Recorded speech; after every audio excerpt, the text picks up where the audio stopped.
Hello, ladies and gentlemen, and welcome to COASTER-net Update.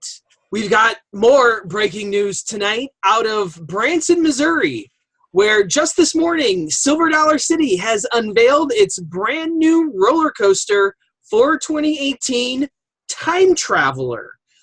Now, Danny, this one's kind of unique. This one kind of took us by surprise. We weren't really expecting this. It is going to be a world record-breaking spinning roller coaster. Now, both of us kind of felt that this was going to be either like one of their Big Dipper models, kind of with the wing seats, maybe even with the Helix trains. Most recently, we kind of were leaning towards Big Dipper. The initial rumor was spinning coaster. Everyone's pretty much backed off on that, and all of a sudden, here Silver Dollar City comes out on National Roller Coaster Day with a spinning roller coaster that's breaking records. Your thoughts? Well, Andy, I mean, we've said time and time again that when things get leaked and things get heavily rumored, that typically the first thing you hear is what ends up being accurate. And we've seen that more often than not, I think, with this. And with Silver Dollar City and Time Traveler was the very first name that we heard. It was the very first name that was trademarked, I believe, a long time ago. They even said in the announcement today, I believe, that they didn't they say they decided on the name a year ago? Yeah. So that would make sense. And we heard a record-breaking spinning coaster, a very large spinning coaster. We've been hearing about that for almost a year now, and only recently have we started to think that maybe we'd get something like Helix or like a Lost Gravity, the Big Dipper style coaster from Mock Rides. So at the end of the day, again, more proof that sometimes the first thing you hear is what you end up getting. A very interesting looking ride. It's actually doesn't appear to be all that long. It's only a little over 3,000 feet long. We've got a double launch here. We've got 3 inversions. We've got that vertical drop with a little bit of a break, if you will, coming out of the first station, which is interesting. Certainly not something you can do everywhere. It looks like it's going to be a really fun ride. Definitely a unique ride. I guess my only concern here, and you've expressed similar concerns, and I'm looking at the layout right now. I wonder if, because we thought that maybe this could be a Big Dipper style or, a multi-launch like a Helix or a Blue Fire initially, and we're not quite getting that.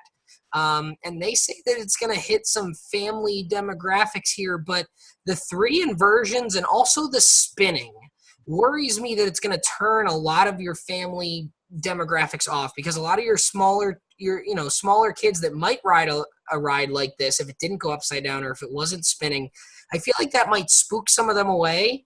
And maybe your moms and dads that aren't big into roller coasters, they might say, oh, the spinning's going to get me sick, and the upside down, there's no way I'm going to do that. I feel like maybe that's a slightly risky combination for a family demographic, if that's really what they're trying to hit here. Yeah, they kind of, during the announcement, they were hitting on a number of different things. And let me say, they put on a wonderful show live on YouTube.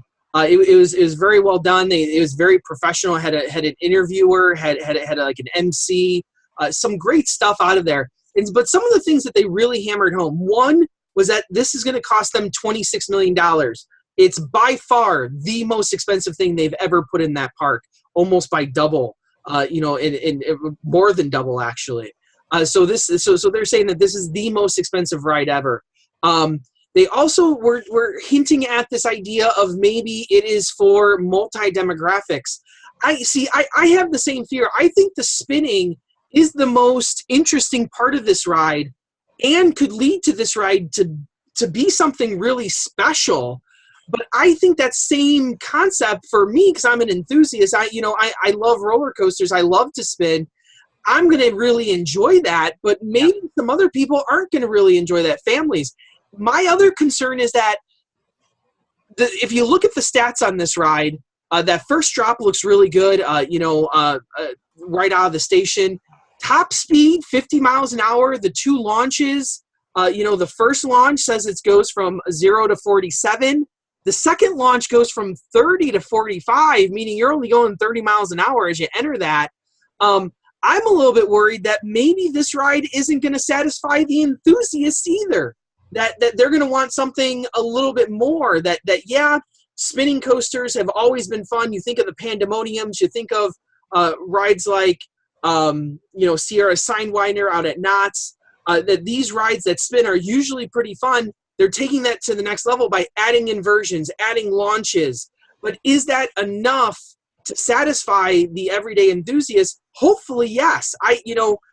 But there's always that question mark of how is this actually going to ride out, and is it just going to be like a Fire Chaser Express that spins? And if it is a Fire Chaser Express that spins, I don't think that's enough.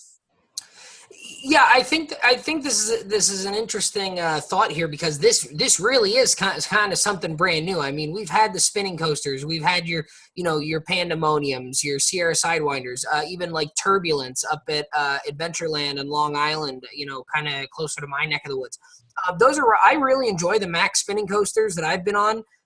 Sierra Sidewinder and Turbulence are kind of the two that people would probably most well know over here.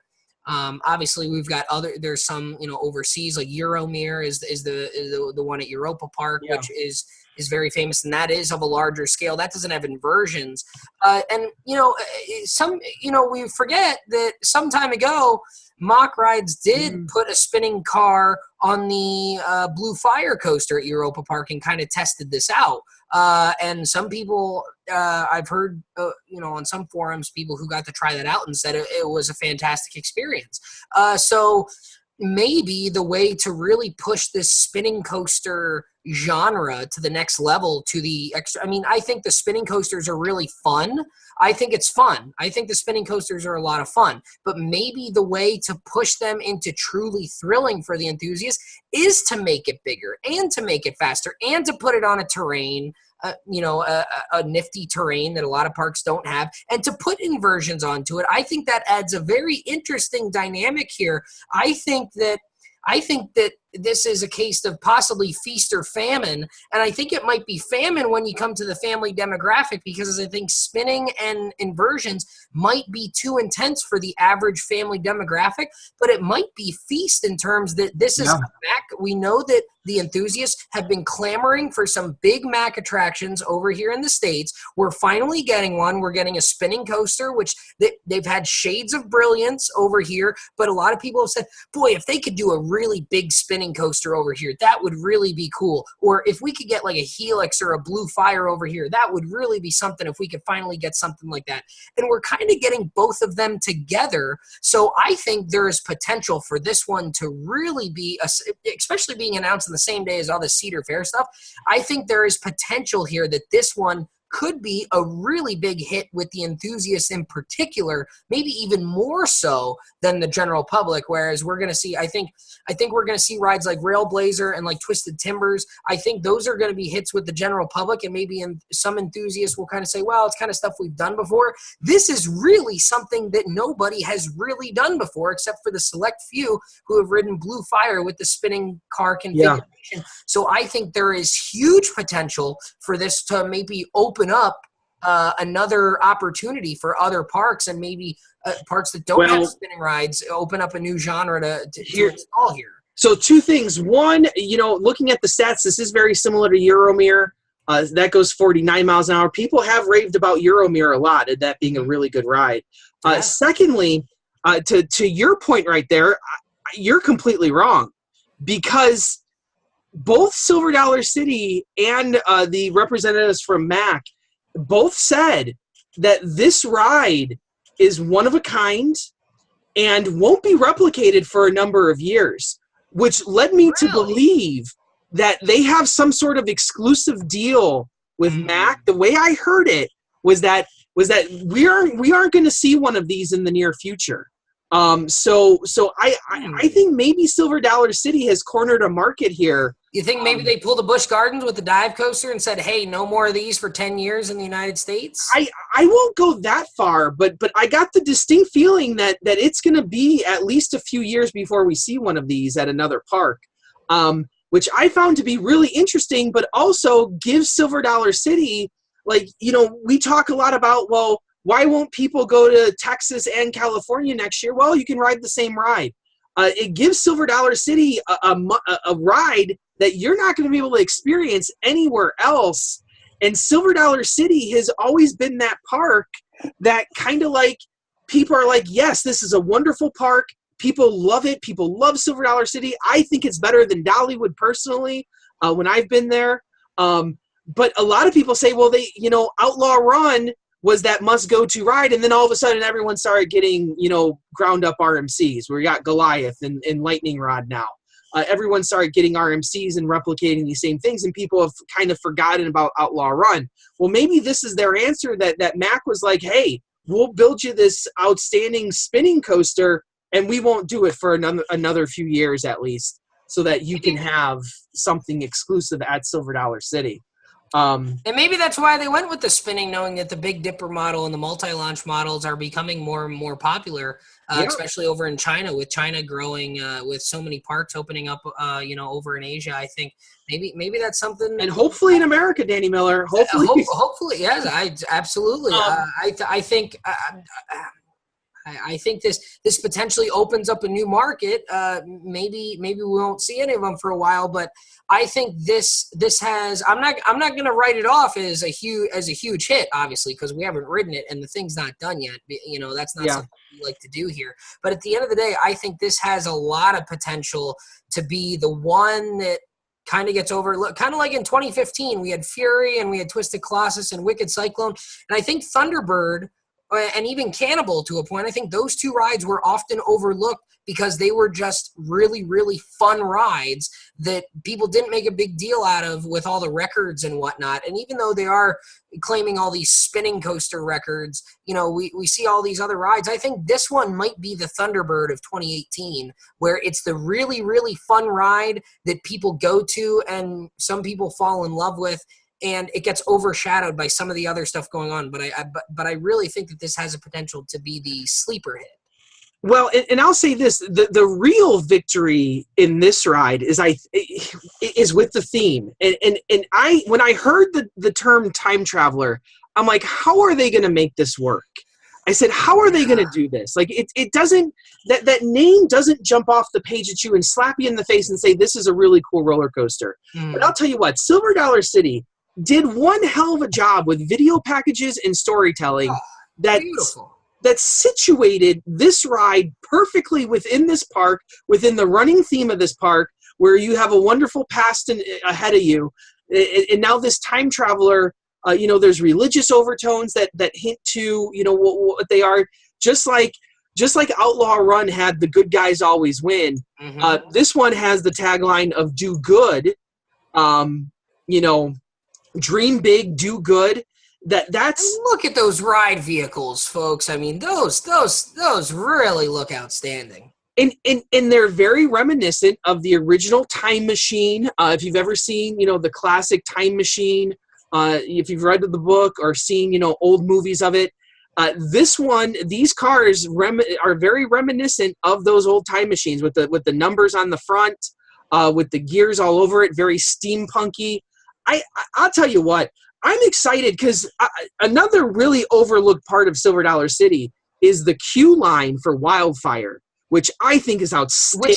Which tells a story. A lot of people don't realize that there is a story to be told in the queue for Wildfire. And if you don't know what the story is, go back to Silver Dollar City next year to ride Time Traveler and pay attention to the story in the Wildfire queue. Another thing I want to point out here is on the website, if you scroll up and down the webpage, the little cogs and gears and everything in the background actually spin and mesh together. So if you're scrolling up and if you go to like the bottom of the ride facts page, it's got like the dates and everything, all the cogs and wheels and gears and everything as you scroll with the scroll wheel up and down the page actually spin. And I think that's just that shows you what kind of detail is going to be put into the ride, I hope. And again, that's what, I think you and I have a certain appreciation for roller coasters that are highly themed. So I think if they tell a very good story here, I think, you can build tallest, fastest, longest, steepest, most inversions, whatever. But eventually that's going to be old stuff. That's going to be old hat eventually, because that's going to be surpassed by something else. Tell people a story. And that's something, like for Bolton is the example we like to tell. or even Thunderbird to a point. Tell a story, and that's something that people remember. Absolutely, and I'm excited to see what they do inside of that Q house too, because like we've been speculating, why is it so big? We even thought at one point that maybe there would be like a dark ride portion of it, like we see at Europa with a lot of the Mack coasters there, having a dark ride portion ahead of it. I'm not quite sure if it's not there, because we haven't. The point of view starts with that first drop out. I'm not quite sure what's happening within that station house, and it's so big. I'm excited to see where this theme goes with this ride, because knowing Silver Dollar City, I think it's going to be really well done. And I think that's where the real win of this ride is. I think it's going to be a fun ride. I think it's obviously unique. I like that about it. And I'm really hoping that the spinning concept, because, when I rode Cobra's Curse, and you hit a good spinning ride on that ride, it's a lot of fun. And Cobra's Curse is a little version of this. And Cobra's Curse is a small ride compared to and very tame compared to what this is going to be. Yeah, absolutely. So I'm really optimistic about what this can be. But I have the same reservations that you do, that maybe a lot of the families, maybe they won't know what it is, because it's so buried within the terrain. Yeah, maybe they won't know. They'll get on and they'll end up loving it, and maybe introducing themselves to a whole new line of roller coasters. Because I love to spin, and I think it's one of the greatest movements that you can have on a roller coaster. So, I'm looking forward to 2018 at Silver Dollar City for sure. So, as always, we'll have more updates coming about all the new rides. We got a few more coming up. We still haven't talked about the little flat rides that Cedar Fair announced. Plus, we got all the Six Flags. We still got Knott's coming up later tonight.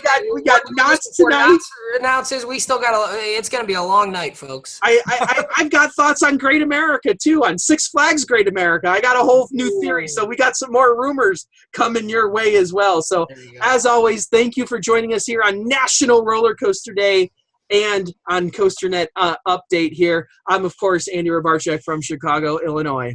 And Danny Miller from Binghamton, New York. And as always, ride on, Ride Warriors. See you next time, time travelers.